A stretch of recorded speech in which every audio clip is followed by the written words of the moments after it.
Hello angels and welcome back to my channel today. So for today's video I thought I'd talk you through my fitness journey just because I've been doing a little program. I've got a little transformation to talk about in a couple of weeks, and I thought rather than including all of this as like a brief overview, even though I can't really make it brief in the beginning of the video, I thought I'd just make it a whole extra video. If you want to watch it and get a bit more of my background, that's up to you, but if you don't want to watch it and you just want to watch the transformation, it just makes it a bit easier to have them split into two. But I thought I would just do this video just because obviously fitness is so individual and everyone has such different backgrounds when coming into fitness, so this way you can see if your kind of background with fitness is similar to mine, and you can see if what works for me might work for you as well.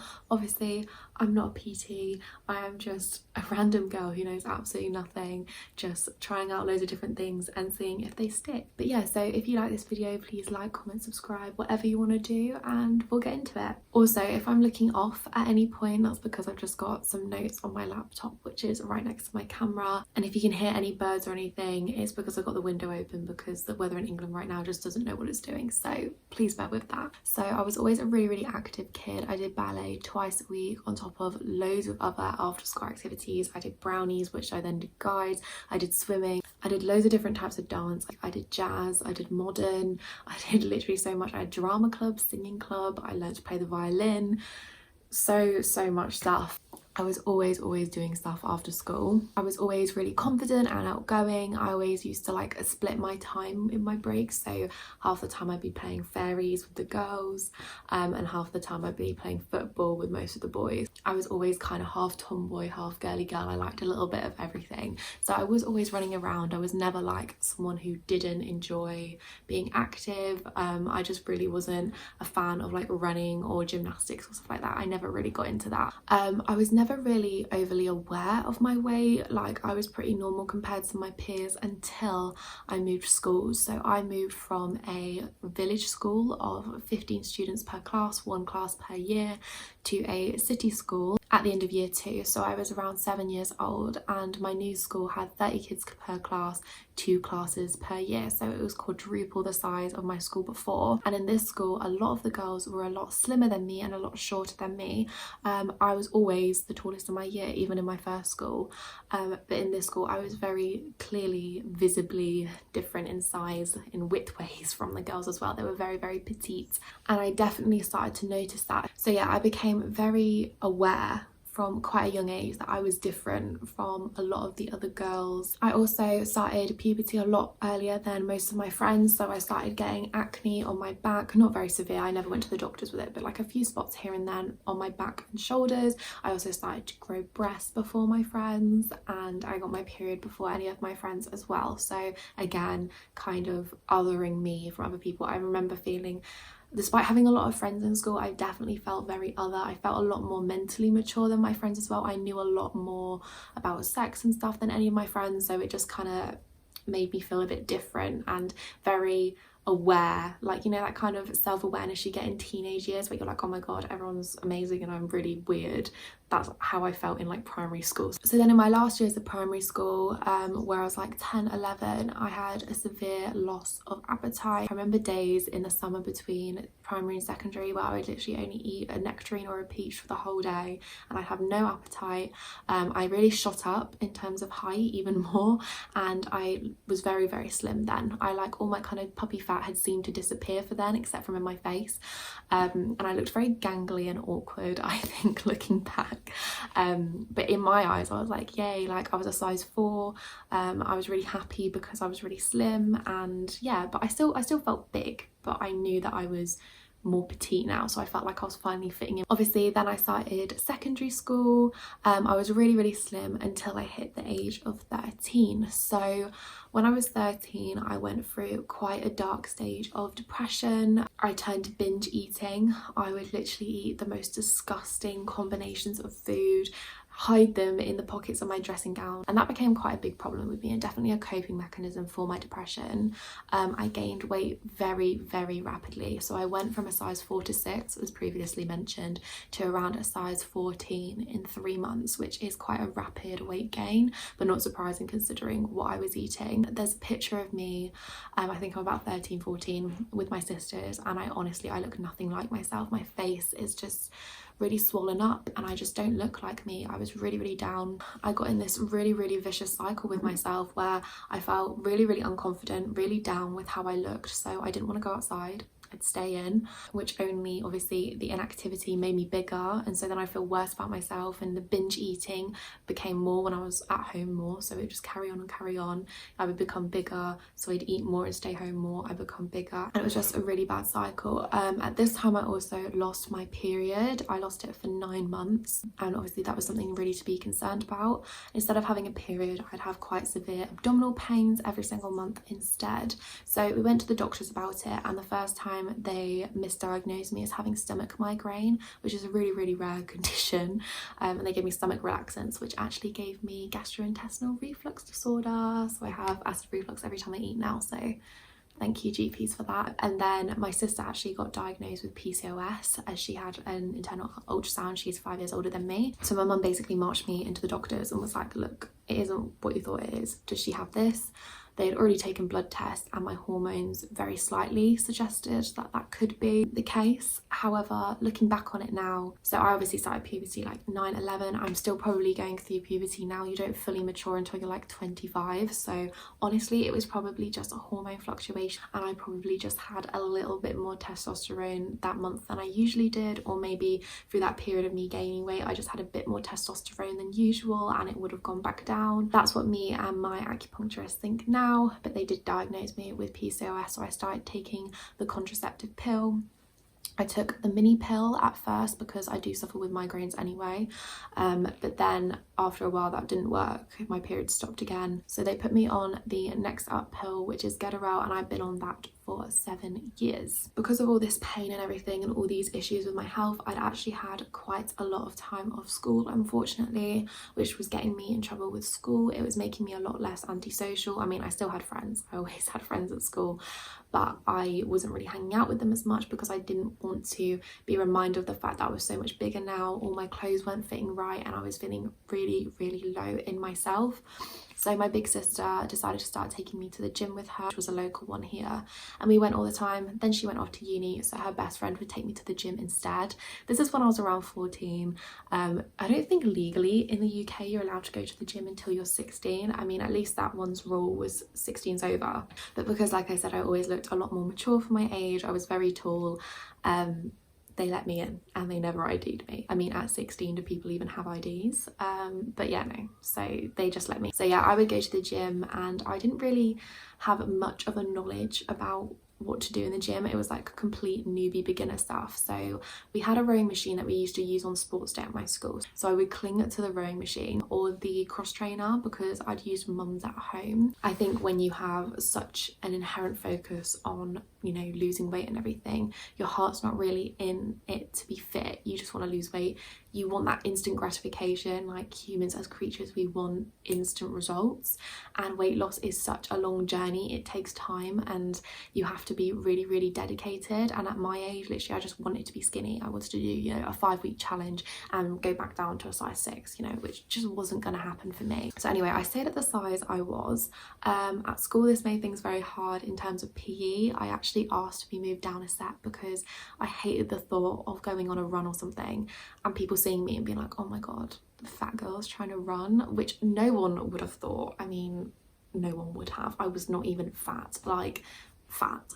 But yeah, I just had this massive insecurity. So yeah, I asked to be in the lower set so I wouldn't have to try. Like, I mean, that's not the reason I gave, but I just didn't want to try. I didn't want to really have to exert myself and embarrass myself. But on sports days and stuff, when I was with my friends who were in the higher set, when we used to do like basketball, football and stuff, when I actually tried because I was with my friends and didn't care, I actually did quite well. I was quite good at sport actually, surprisingly, because I have like no hand-eye coordination. But yeah, so I look back and I'm like, oh, if only I could have, you know, applied myself and just had a bit more confidence, because, you know, I would have done actually quite well. This was the time of my life where I also had an obsession with MyFitnessPal. I would constantly be tracking my calories, and not in a good way. I was always trying to basically starve myself and then binging when I couldn't, because it would be like, well, I failed today, so I'm just going to eat the rest of the larder anyway. I actually restarted ballet at this age because I stopped ballet for I think about 1 or 2 years, just because I changed dance school and my new dance school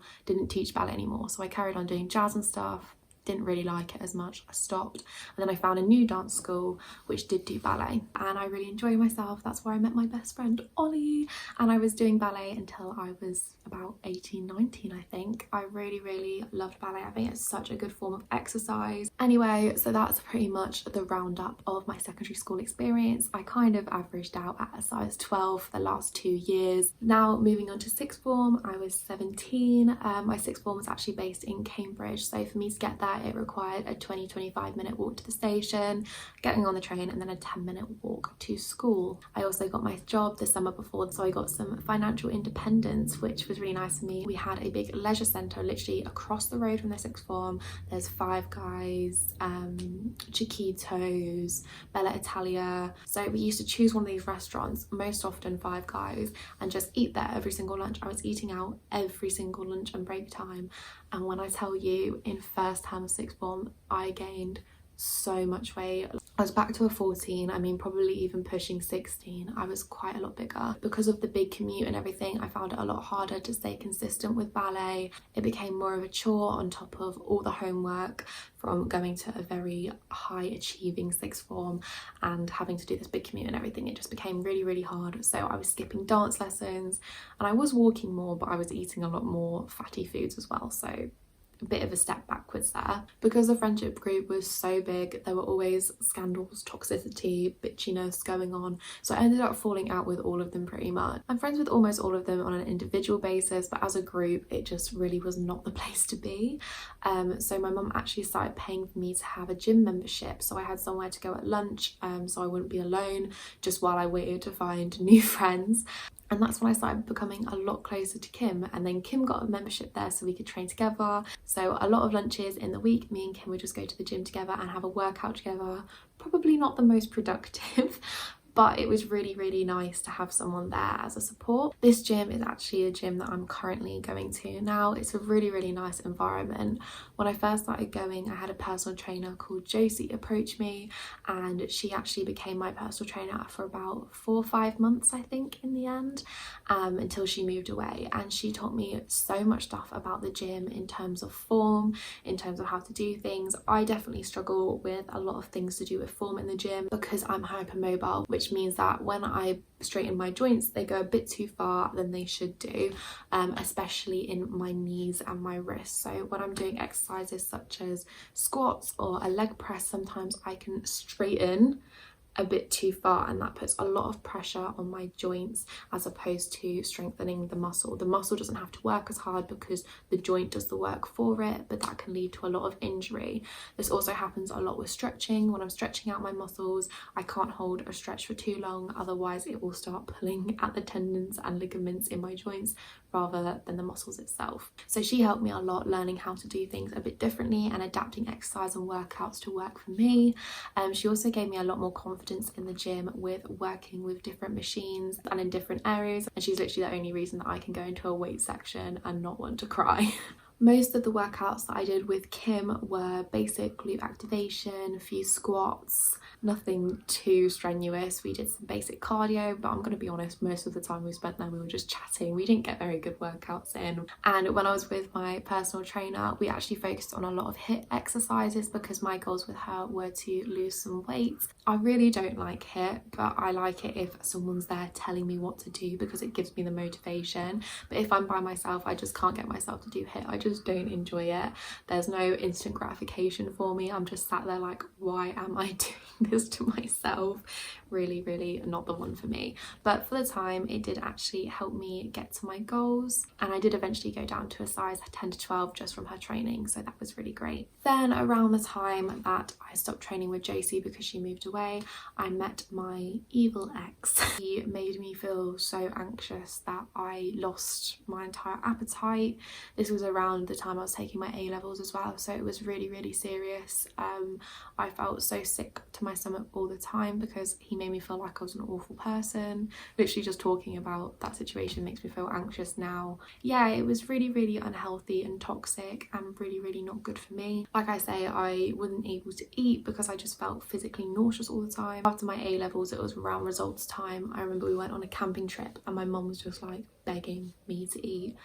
She made me pesto pasta because it's my favourite meal, and I couldn't even finish a bowl. I just felt so sick all the time. In the span of about 3 weeks, I went from a size 10 to 12 to a size 4 to 6. It was a really scary time for me. I do not look healthy.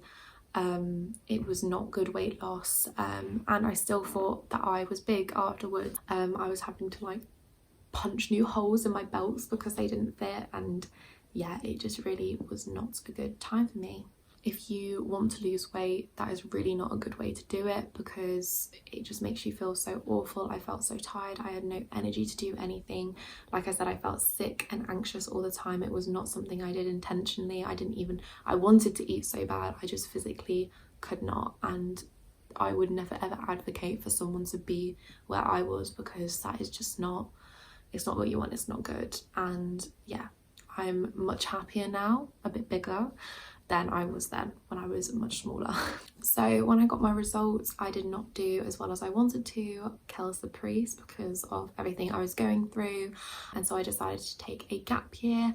I binned off the toxic ex, and I was single for the first time in a long time. And I remember I literally got Tinder the night that me and my ex split up, because I just wanted some compliments. I wanted some nice attention, because obviously I'd been feeling awful, and it was the day before my birthday and I just needed it. And I remember I got a notification that I'd gotten over 1,000 likes in one night, which was just like, what? It was like, congratulations, you've hit over 1,000 likes. And I was like, what? Which obviously sounds really nice, and at the time it was really nice, but what I didn't realise is it was feeding into this idea that the smaller I was, the more attention I would get, the better I was, the more value I had, because when I was bigger I didn't get that sort of attention, and now that I'm smaller I was. So obviously I need to stay small if I want to be valued and not treated how I was before. This is where the problem only gets worse, because I then met my second boyfriend, who basically said that to me. He showed him a picture of me when I was bigger, and I said, would you have dated me if I looked like that? He just said no, and he said, well, at least I'm being honest. Yeah, I then went from this anxiety where I couldn't eat food. I now could eat food, but I was too scared to eat food because I didn't want to gain weight. So I definitely leaned into that mindset that I had when I was younger, even more so. Good food, bad food, must eat clean and healthy, must go to the gym all the time. This is when I found fitness YouTube, so Grace Beverly, people like that. I can't remember who else I used to follow. I used to follow so many fitness accounts and just be obsessed. I bought all of Grace Fit's workout stuff. I bought her workout plans and everything, and was just obsessively doing them and not feeding myself enough food. And yeah, it was really not a great time. If I did go out to eat, I would need to have all this food to prove to myself, no, I can eat, see, like, it's not like before, I can eat now. But then I wouldn't eat dinner, not because I wasn't hungry, but just because I'd eaten all that food. And then I go to the gym the next morning and burn it off in my head. You know, I used to have so much time in between training in the gym. So I do one exercise or like one step, then sit there and be like, I don't want to do it, I don't want to. But I was just forcing myself because I just had this massive fear of being big and gaining weight and going back to who I used to be, which people didn't want to be with, apparently. So, and needless to say, that relationship did end very quickly. So we're now in the new year of 2019. I was just in this really bad mindset with food. There was no mindful eating. I did not listen to my hunger at all. I felt that I still looked a lot bigger than I was, and I was just obsessed with food and how I looked and male validation. That's literally all I cared about. So then I met Sean in February 2019, who obviously I'm still with today. I'm not going to get all mushy mush right now, but he basically has helped me realise that my weight doesn't have any value. He would love me whatever size I am, whatever shape, whatever blah blah blah. I fluctuated in weight a little bit since we've been together. I mean, never more than like a size difference, I guess. But he's never made me feel less or more for anything. He doesn't really care, he doesn't really notice. I'm always saying to him, oh, do you think I've lost weight, do you think I've gained weight? He's like, I don't know. That's not a key factor to him. He cares more about me and how I'm feeling, which, you know, is what you want. I eventually got comfortable enough to stop going to the gym because I just wasn't enjoying it anymore. I didn't like the gym I was going to regardless, because I was going to an Ely one at the time in my gap year, and everyone I knew would go there, so that would make me feel quite uncomfortable. So yeah, I just stopped going to the gym. I thought in my head that I was completely recovered with my food, but I don't think that I was at all, looking back on it. I definitely still had some things that I would and would not do, things I was comfortable with and things that I really wasn't comfortable with and scared of with food, which you shouldn't feel like that, but I think I desperately wanted to be better. I wasn't ready to face the issues that I still had. I wasn't at the point where I was like consciously restricting or anything, but I would say that I definitely always wanted to eat clean, and it wasn't really ever about nutrition. I was still scared of gaining weight. Then we move into uni year one. So when I first started uni, I didn't make the best friends. I was drinking a lot, but my weight didn't really change at all. I wasn't going to the gym either when I first started uni. Then me and Sean briefly broke up, just because that transition is quite hard for anyone, let alone long distance and all the stuff that we deal with anyway. In that time, I met some really amazing friends who I'm still friends with now, and I started going back to the gym. I actually started going back to the gym with Courtney, which was really great, and I cannot wait to go back to uni and start going to the gym with her again, because we had some really good sessions. With Courtney, I started doing more exercises such as hip thrusts and deadlifts and things that are a bit more glute focused. When I was single, I wasn't really caring as much for male attention. I was still very much in love with Sean, and me going to the gym was actually just more about me wanting to be fit and strong for myself rather than wanting to be anything for anyone else. And that was kind of the first time I'd felt like that, which was really great. Then me and Sean got back together, and lockdown hit. I moved back home. Obviously no gyms were open. I did try and do running every now and then. I was back at my job at Tesco's, so I was walking a lot more, because at my job in Nottingham I didn't really walk at all. However, I did have a really bad mental health in lockdown one. I mean, in all of the lockdowns I have suffered quite a lot. It is quite hard for me to live at home because there are so many big personalities here and we do clash quite a lot, especially me, so it's just really not fun for me to live here so much at my age, especially when everyone else is working from home, so everyone's home all the time. It's just quite a lot. So because of this, when Sean got back from an exercise in South America, I actually relocated and spent the rest of lockdown with him in his family home in South Wales, which was really lovely. They do have a home gym there, but I'll be honest, I only went once. I actually did quite a lot of running when I was there. I got really into running and I really enjoyed that. I was there from late April till late June. I did all of my exams there, which was really great because I just had his support the whole time. And this is where I kind of realised that my problems with food weren't over, because I remember the specific day when we had gotten pizza and I actually started crying because I wanted to eat the whole pizza, but I was too scared to, because I didn't want to gain any more weight, because I'd known that I was, you know, getting into a big size 8, sort of edging onto the size 10 size, and I wasn't prepared to accept that I was going to be that big, and yeah, I just started crying, which is probably on the list of most pathetic things I've ever done, but that just kind of says about my mindset. I was still kind of stuck in my ways of good and bad food. From that though, I did try and build on my relationship with food from lockdown and then going on forward when I came back home with the support of Sean, which was really good, and I did gain a bit more weight, so then I was steadily in a size 10. So obviously I come home for summer. I actually started my YouTube channel then, which is so cute. Literally I've been doing YouTube now for a year, which is so mad to me. I continued on running and I hit my goal of running 5k, which was really amazing because I've never been a runner, and I was really proud of myself that day.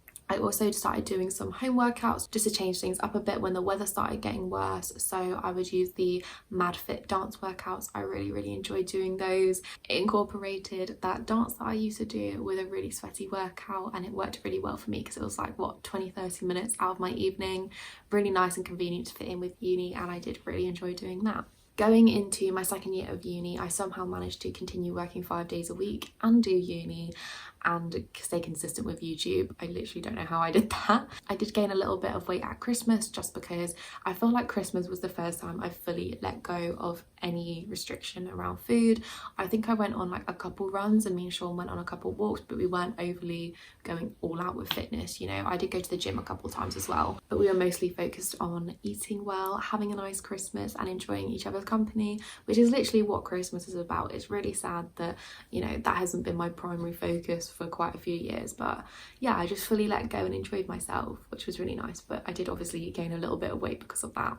In the new year, I decided that I wanted to have a bit more of an emphasis on eating right. I remember me and Sean on the car ride home from Wales had so many conversations about New Year's resolutions, even Lent and stuff, and I was deciding that I wanted to stop eating like freezer food and stuff because I got into such a rut of after work just sticking a burger and chips in and having that, which obviously isn't the most nutritious meal. Obviously it's not awful, but you know, I just wanted to eat a bit more nutritiously and start eating what made my body feel good rather than what was most convenient because I was feeling a bit lazy. I then found Australian Fitness YouTube, which is a big mark on that list. It seems quite random, but I've always been subscribed to Connor Kathleen, and through her I found Georgia Richards, and through her I found Sophie J Miller, and through her I found Rally Fit PT and the Drink More Water podcast. And it's on this because I literally can't tell you how much it has helped me with my fitness journey and my relationship with food. The Drink More Water podcast is honestly amazing. If you struggle with your relationship with food or fitness and you're just struggling with the way you think about those things, they seem a bit big and scary, listen to that podcast because it is amazing. It really taught me how to take charge and be in control, and rather feeling like the food and fitness was controlling me. And yeah, I found them so motivating as well, like Sophie and Riley puts out some really good educational content, and Sophie has had like a whole fitness journey as well. Hers has been quite similar to mine, so it was just nice to kind of see how what she was doing could be mirrored back onto me. So yeah, I really found those channels really inspiring, so I'm gonna link everything down below if you want to go have a peruse as well. So from the start of year 2, I did have my membership back at Pure Gym because I knew I didn't want to be at the ED one, and I thought even though Pure Gym's a bit of a commute, I'll go back. And I didn't actually start going really until lockdown 2 lifted, which was March. So when I started back at Pure Gym, I originally just started doing whatever I felt like when I turned up, just kind of seeing what was available, seeing what I liked. I'm actually so proud of myself because I was able to do a body scan and it did not affect me at all. Literally did not care. I'm over healthy fat percentage, I'm over healthy weight for my height. It literally did not affect me, and Sean even sent me the cutest message afterwards saying he was really proud of me as well, because when we first met I was too scared to even step on a normal scale, let alone do a bloody fat percentage body scan. I started using my fitness pal again, which lots and lots of people are really against, and I was before. But after listening to the podcast, I'm really not against it at all anymore, because I feel like if you are able to use it in the right way, then do, like, it really can help. I have the calories that are kind of my goal, I have my macros that are kind of my goal, but I don't really fuss on them too much. I kind of use it to see how much protein I can get into my diet, because as a vegan it is just a bit harder. I used to be like, no it's not, but it actually is. Like, I can't eat eggs and stuff like that, and they make so many amazing vegan meat substitutes at the moment, but a lot of them are very high in fat and high in carbs, and if you want to eat higher in protein you obviously need to eat slightly less in the other two to get the protein up. So it just becomes a bit of an issue. So if I have that and I can kind of see how I'm doing, I can kind of adjust what I'm eating throughout the day to make the protein higher if I want to do it that day. If I don't care. If I fancy a vegan Magnum or a vegan ice cream and it's not going to fit in my macros, I literally don't care. I'm going to eat it. I'm going to eat what I want, but it's just nice as a guide. It's nice to see how I'm doing, to see how what I'm eating is tracking. But at the end of the day, I don't really care. I don't do it every day. I actually do it very rarely. I'm not obsessed with it. It doesn't impact my life. If I don't fancy doing it, I don't do it. If I eat out, I tend to not do it because it's very inaccurate. But yeah, I think if you can use it in a healthy way to help you eat more nutritiously or hit a certain goal, do it. Just don't, if it's going to be something that's obsessive, you need to go and try and work out your relationship with food to get you to a point where you can use it if you do want to use it. And like I kind of alluded to with the body scanning thing, I don't really see and look at my body with specific goals in mind. I used to look at my body and be like, I want a thigh gap, back when Tumblr was a thing. I used to want a washboard stomach and, you know, really skinny legs, and maybe when Kim Kardashian got famous I wanted a big bum and wanted that BBL look, you know. I am just learning to appreciate my body for what it is at the moment, which is really nice, a nice feeling for once. I do think that my body is beautiful how it is. If I, you know, get more toned and everything from working out, that's great. I'm sure I'll love my body just the same. I'm not really doing anything to get anything, if that makes sense. I want to grow and a bit more of a toned bum, and I'd say that's probably my only goal. But again, I'm not tracking it on a visual thing. I'm not looking at myself, because I know with my body dysmorphia and the way I see myself, if I'm looking at myself and making that a goal, making what I see a goal, I will never see it, because I hit that goal. When I lost all that weight in that really unhealthy way, I was what I wanted to look like when I was younger. I was smaller than that even, and I still wasn't good enough. I am not a reliable source of information to hit visual goals. I can't do it, so I'm not going to do it. So I've got my goals here for when Sean comes back. I want to be able to hip thrust 80 kg, I want to be able to squat 50 kg, and I want to be able to chest press 40 kg, all with good form. And they are my goals. My goals are not to look a certain way, they're strength-based goals, because I've learned over time that I don't enjoy things unless I get instant gratification, unless I can be like, oh, I did that really well, I don't like it. And that's just what I'm like. So if I can go into the gym and lift a heavier weight, achievement.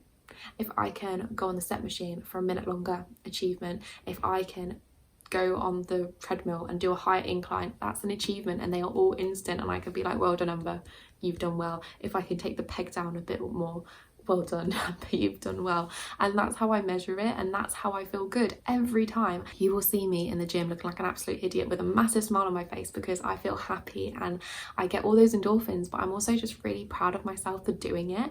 And I feel like that way in the gym I feel so much more fulfilled than doing 15 burpees.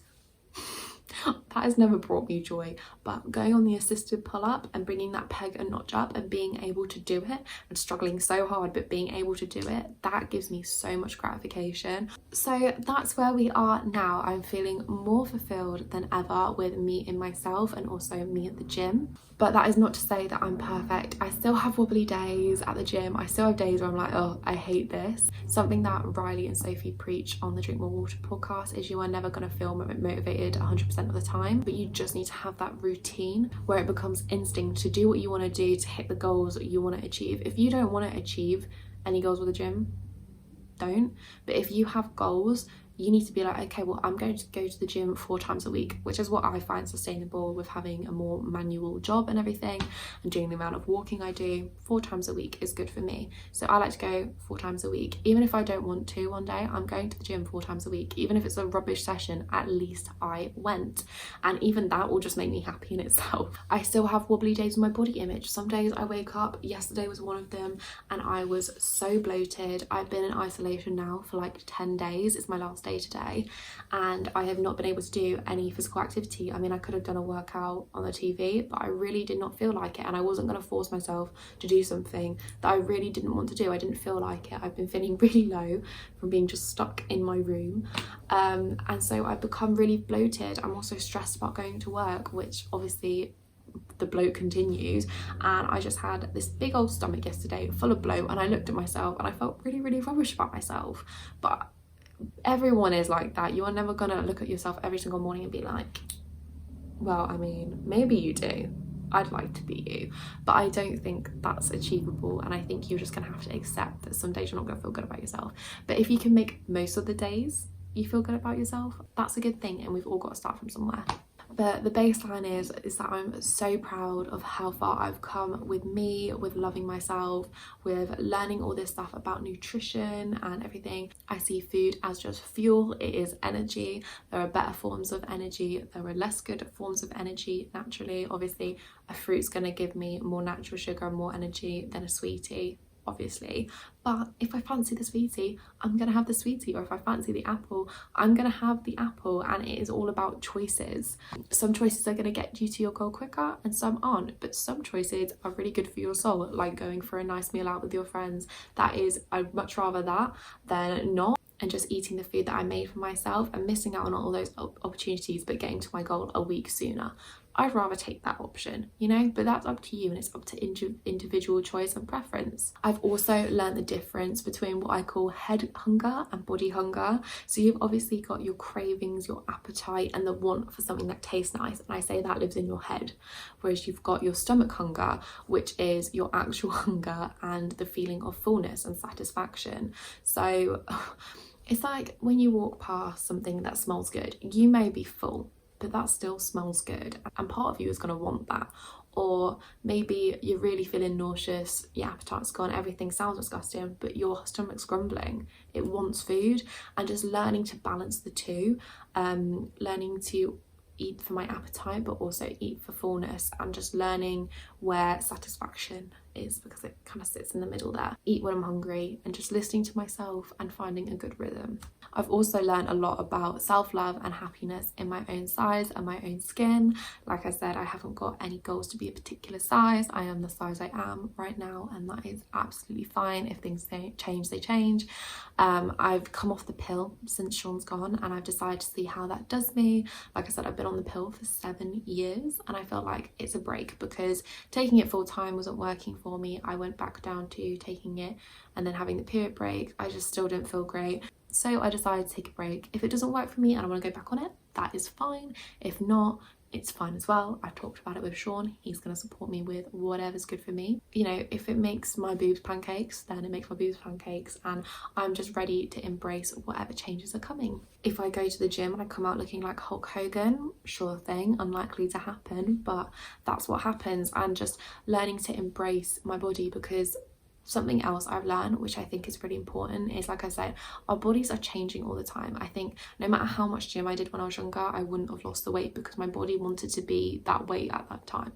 I mean, the binge eating probably made things a bit bigger, but you get what I mean. My body wanted to have puppy fat, so it did. When I started eating a lot more after I started going into recovery and everything, I didn't gain a massive amount of weight. I've never gotten to how I was before.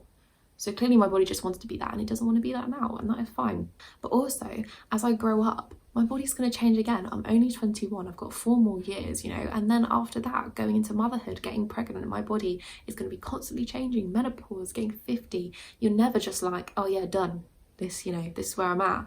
And I feel like if you have specific body goals, you are never going to reach them, because your body's always changing. And I've come to accept that and just kind of embrace my body for what it is now. Like I said, I still have wobbly days, but for the most part I'm just happy, just chilling where I am right now, and I'm just ready to embrace whatever changes are coming on the horizon. Also, I would say something that I've done for the longest time, I literally haven't edited pictures of me since sixth form. I would say to you, my advice to you, like, you can do what you want, it's your own social media, it's your own phone, it's your own life.